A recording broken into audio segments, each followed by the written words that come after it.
recommend overall just having a very relaxed summer during M1 summer. I don't know, that's just me personally, but I guess everybody can have different takes because some people I know just went ham and did a lot of research projects, but it was just kind of nice to reflect on first year and just take your time and recharge the batteries for M2. So I did the family medicine summer externship program. That was 4 weeks in the summer. And that was super, super fun because I got to practice my clinical skills. And it was interesting because I saw what it was like to be a doctor, more or less. How much of an impact you can have on patients' lives, how important your job is, and how much responsibility comes with your title. I learned a lot of that during the summer. And did some sports medicine research, mainly some knee stuff. My study looked at tear location and meniscal tears and how that correlated to vertical longitudinal tears, which runs along the length of the meniscus, but not the entire length, versus bucket handle tears, which are tears that run the entire length of the meniscus and they actually displace into the knee joint. So it forms a literal bucket handle looking tear. So we did host defense, which was actually, I personally thought it was really fun, but I like pathogens and microbes and bacteria and viruses. So it was really nice to see all those different infections and how gross they are. And then we learned dermatology, which was also gross. Parasites, which were the grossest, and fungi, and it's just so much gross stuff, which was really cool. I received an Albert Schweitzer Fellowship, which is a community service program for professional students, and I've been implementing this project over the past summer. It's really been just incredible to kind of step away from medical school and apply some of the leadership and communication strategies we've learned, but operate in an entirely different environment that's sort of outside of the sciences and the healthcare center, and be in the community and talk to people and educate people and empower people on something that I'm really passionate about, which is cycling and alternative transportation. Yeah, and it's just getting back into the swing of school after having summer, when I went to work every day, but after I left work, I was free to do whatever. I could hang out with friends, I could watch Netflix, I could really do whatever I wanted. So it's just a change between that for 3 months and then coming back to oh, now I have to study until bedtime, until I die. So I started dating someone, which was nice. And I guess I can say that he made the summer bearable despite all of the host defense that was going on. The difference between M1 and M2 year, I would say, is now you're thinking about STEP every single time you study. And obviously I did okay during M1 year, nothing to look down upon. But now you're okay, I have to do well on STEP, but at the same time do well in your classes. I remember being really nervous about the quiz that they have coming up, that first quiz. Everyone panicking about it. And now we're oh, these M1s, they'll be okay. All these M3s have told me, enjoy your M2 year, enjoy it. And I've been confused because I'm how? School is still stressful, but now it's more stressful because of STEP. You have more responsibilities, even though you signed up for them, but there's still more responsibilities. And I think I saw that a lot of other students were talking about balancing hobbies and medical school. And that's kind of the only thing, and maybe my relationship, that has been holding me in it, I would say. And you're also supposed to be a knowledgeable M2 and really know things, but you kind of still don't. You're still just trying to get your feet wet and make sure you don't sound stupid when you're talking to M3s or M4s basically. So that's been interesting because people ask you questions and you're do I even know the answer to that myself? How should I study? And you're I'm trying to still figure out how to study myself. I still have the compulsion to write literally everything that is said or on a slide and rewrite it by hand, which is so bad because there's no time for that. I feel a lot of med students pretty much just go home, study, make flashcards or do flashcards or study whatever way they do, and then hang out with some friends and then do it again the next day. I feel that's the way it usually is. I definitely think that because of all the time commitment for med school, I haven't been as good as keeping up with everybody inside my life from college and high school. So I think overall, maybe friends in general I haven't been keeping in touch with, so maybe a little bit more distant. We have our official mentors that we get like through the College of Medicine. But I came to meet an unofficial mentor, I guess, because the first day of classes last year, I was in the canteen asking everyone if they had an extra fork. Because as a classic freshman, I forgot any silverware. And in M3, now M4, Tony Fabiano was like, yeah, I have one. I was like, oh, thanks. He goes, you're an M1, aren't you? And I was like, yeah, I'm an M1. So he invited me to sit with him, and he kind of took me under his wing. I feel like I should have another mentor, and I should not be given the responsibility of given the chance to like mentor someone else. A lot of us are losing some of our creativity, our hobbies. Some people sacrificing, maybe couldn't even make it home for Thanksgiving, had not seen the family as much as they used to.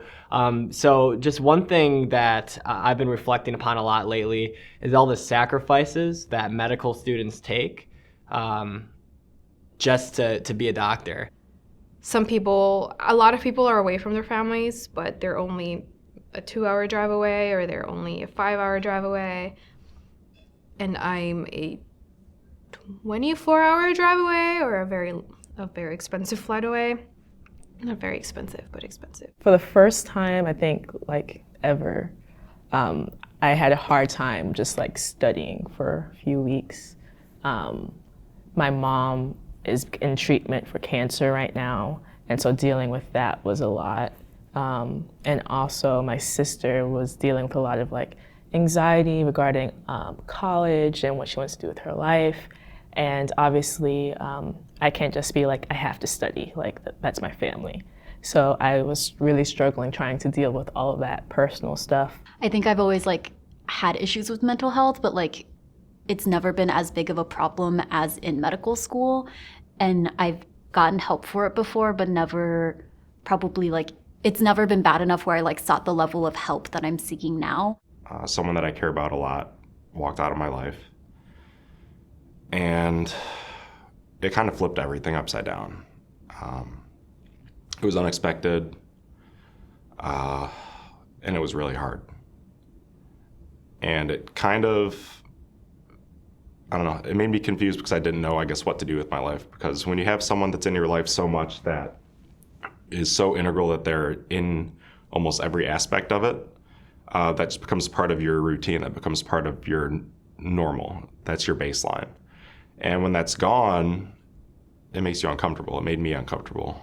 It made me unsure. It made me feel sick. It made me feel lost. I think the interesting thing about medical school is we're expected to be able to like always focus and like always like retain information, but like when you're going through a lot of emotional things, it's really, really, really hard to like actually retain information. I would sit there for like a few days and just try and study, and then I would realize the next day like I know nothing, and I just wasted like a whole day knowing nothing. I wasn't sleeping really. I think I slept 4 or 5 hours a night just because I couldn't fall asleep, and then when I would wake up, I'd kind of be in like a panicky haze. Didn't really eat because I felt sick, so I lost like 15 pounds. Was having a hard time enjoying things like I normally do. Because I feel like I'm normally like pretty happy-go-lucky, like to do a lot of stuff, lots of extracurriculars, play music, play sports. That stuff just started to mean less. The level of stress I'm under, I think, has like brought a lot of things to the surface to the point where it's like I can't just like move through it anymore. I have to like recognize what it is head on and be like, this is like something I have to deal with. And like my portfolio coach, who's amazing, was like, you shouldn't be having to go through a harder time than everyone else. Like medical school is hard enough already. Like you shouldn't make it intentionally harder for yourself than it is for other people. It just seems counterintuitive to me and almost backward logic that you're going to build a doctor who above all else just knows things and then is a good person and then learns how to interact with patients. I feel like that's become like really poignant and kind of circling around in my head recently with all the family things and all the other like life things that have been happening. I'm almost done. We have one block left in our second year, so our last year of clinicals. And like, I feel like I know enough. Like I'll learn it all again if I need to know it. But I don't feel like I've gotten that good at talking to people and doing things with people. And I honestly think that going into medical school, I was definitely more empathetic of a person when I started medical school than I am now. And that's terrifying to say. But that's what happens when you sit by yourself in a library for 8 hours a day and study. What my friends have showed me a lot in the last couple months is how to care for people when they're at their worst so that they can eventually go back to being their best. And that's, I think, important for a physician too, is, you might see people at their worst, whether you're an orthopedic surgeon and someone's coming in with a shattered femur, which is what happened to me, or you're a cardiologist and someone's coming in with heart failure, or you're a hepatologist and someone's coming in with cirrhosis. You're seeing people at their absolute worst. And to get people to their best, it's not just about their medical care. It's about caring for them as a person, caring for the whole person, being a holistic doctor, being a humanistic doctor. It's just been weird because I've always felt that I like helping. I like, especially within my family, within my friend group, I like giving advice. I like just chatting. And I hate the fact that there's not as much time for that. And there's not as much time to just connect with people. And medical school is all about empathy and building and bridges and rapport and establishing like connections with people. And yet it's so weird that we barely have time to connect with each other. I have a problem of like isolating myself when I have a lot of stuff going on and like not telling people. So I actually only told one person what was going on with my family and my friend and my sister. And she was there for me for sure, but it's kind of hard to ask people to like carry a load when they're also in medical school and they're also dealing with their own stuff. So I definitely am grateful for that person who was there with me like through it. In med school, you only get so much amount of time, of course. I'm sure everyone can talk about how much school you have to do, but how to balance what extracurriculars are important to you.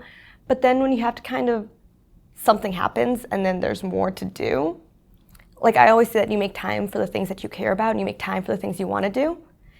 And when there's a lot of things you care about and a lot of things you want to do, like you kind of have to juggle and do that dance. But then when something else is added that actually is like super important, you kind of pause everything else. There just needs to be more conversation and better like actual methods to address the fact that going through professional school training, not just medical school, but nursing, dentistry, optometry, all of those things, they can be like bad experiences for your mental health, and they can be really hurtful to kind of the person that you're becoming or the person that you want to be, and it can be hard to balance that out. Sometimes I do still feel alone, even though I know I have a lot of friends, and it's a weird headspace to be in, to wake up in the morning and just not feel happy, I guess. That's not every day, but it's a lot of days. A really nice person that's kind of keeping me grounded is my boyfriend, Dimitri, who also does monologues. And it's kind of nice because although he's also an MD PhD student, he has a very different personality than me. Not very different, but he is more of a type B person. I don't want to say I'm type A, but I would say I'm AB. I'm like ob. And sometimes my type A personality really wants to take over and I get really stressed out and I freak out, and he's like, hey, it's okay. You can totally do this. Why are you doubting yourself? And then we go get ice cream and then we come back to study and everything is okay again. Doctors commit suicide a lot, so do dentists, and so do a lot of healthcare professionals, mental health professionals. So we need to be there for each other as healthcare professionals to make sure those things don't happen, and also be there for our patients, and also be there for our friends and our family members, and really just everyone. And it can be something as simple as just asking how someone's doing, but asking how they're really doing, not just, hey, how's it going? Good, how are you? Good. I guarantee a lot of the time when people say they're good, they're not good. So I've tried to be even more honest about that with myself when I'm like responding how I'm people. I'm not gonna go when someone says, how's it going? Be like, honestly, I feel like a piece of shit today. But trying to be more honest about it, especially with friends and family, because those are the people that are there for you, and that's why you're close to them, so that they can support you when you need it. It's gonna sound so corny, but he is definitely my best friend. And I think it helps that we were friends for about a year before we started dating. And we would talk about a lot of things before we started dating, to the point where it was a little awkward when we did start dating. But I think it really led to a wonderful relationship in which he is definitely my friend, my best friend, and my boyfriend.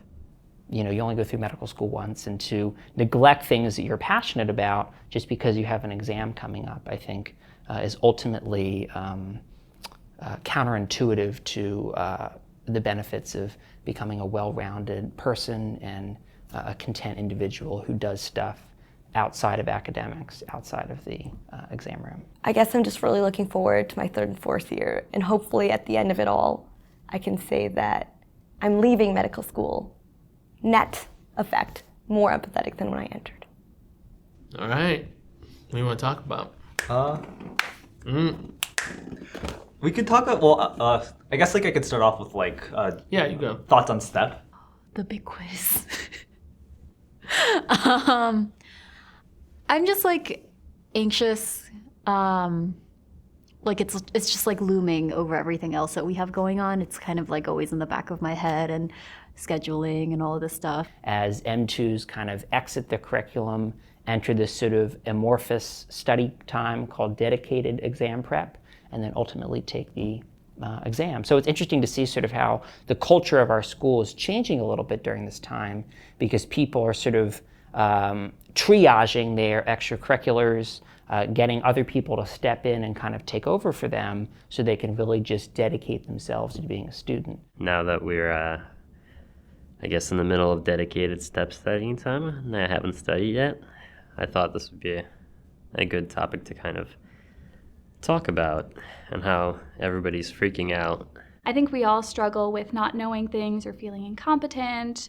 And so that's definitely, I think, something that a lot of us are going to be struggling through. So I'm just trying to get myself in the right kind of headspace for step 1, because I know that it's going to be kind of a dark and gloomy couple of months, not even a couple of months, it's 7 weeks. But yeah, I'm not in a good place thinking about it, but I'm just trying to get myself kind of ramped up for it. But we'll get there. One thing I like about Ken is like Ken's always like he's always happy, you know. It's like he's always like energetic, like. So it's kind of nice to have like, you know, I get it, it's hard, you know, what we're going through. It can be very hard, but you know, we're all going through all the things in our own mind, and it's always nice to have like a very positive vibe. And so it's something I always like about Kent, like he's always positive, you know, even in, you know, tough times. STEP is this big, enormous giant that was supposed to be so far away, and all the finals that we've taken have just been little tiny smaller giants, I guess, that we've taken to prepare for that. And now this big giant is here, and it determines our entire career. And it's a little bit hard not to at least start getting stressed about STEP studying. How everybody's talking about all these diagnostic tests that they're taking and they're not doing well. How you have to have a set schedule and follow that schedule. All the resources that are out there, I'm not sure which ones to use. I'm not sure how to use them. Because in med school we had lectures and modules that I would just go over. So it's a little hard to navigate, honestly. And I don't know, maybe I could definitely seek more help. Yeah, I think studying with Cyril is really nice because it creates a really positive environment to study in, and it really motivates you, and it's intense enough where you're like not slacking off, but it's not too intense that you start flipping out at yourself. So I think it's a really good balance, and I think maintaining that's really important throughout med school, just because you don't want to surround yourself with too much negativity, but it's important to have people around you that keep you in check, because it's really easy to like start getting a little bit behind in med school, and then before you know it, you're like a week behind, and then it's just a whole mess. So yeah. Everybody's telling you all these pieces of advice. Take time for yourself, which is a good piece of advice. Go work out, another good piece of advice. Study for 14 hours in a day, though take some breaks in the middle. That's not good advice. All these different pieces of advice that you have to kind of integrate, and ultimately, I think you start realizing that you kind of have to filter out things out of those pieces of advice and make a schedule or make a plan that just simply works for you. Overall, though, I think stress studying period is going to be very stressful. So that I'm not looking forward to. I mean, so far, like, I definitely would enjoy, like, getting all the information, like, just integrate, like, getting a big picture and everything. Yeah, it would be nice, like, feeling like, you know what? Because it's going to prepare you for, I guess, for rounds and rotation and everything else. Yeah, like, but I'm not, like, looking forward to just, like, 6 weeks of, like, just grinding. Studying for 10 hours, whatever, so. I'm confident that I will pass. And so, like, I'm just kind of like, it's inevitable. Like, we have to take it. You can't be in school and not take it. No one's like, let's do the thing. Like, everyone's just kind of like, okay, let's just do the fucking thing. That was not age appropriate. Sorry.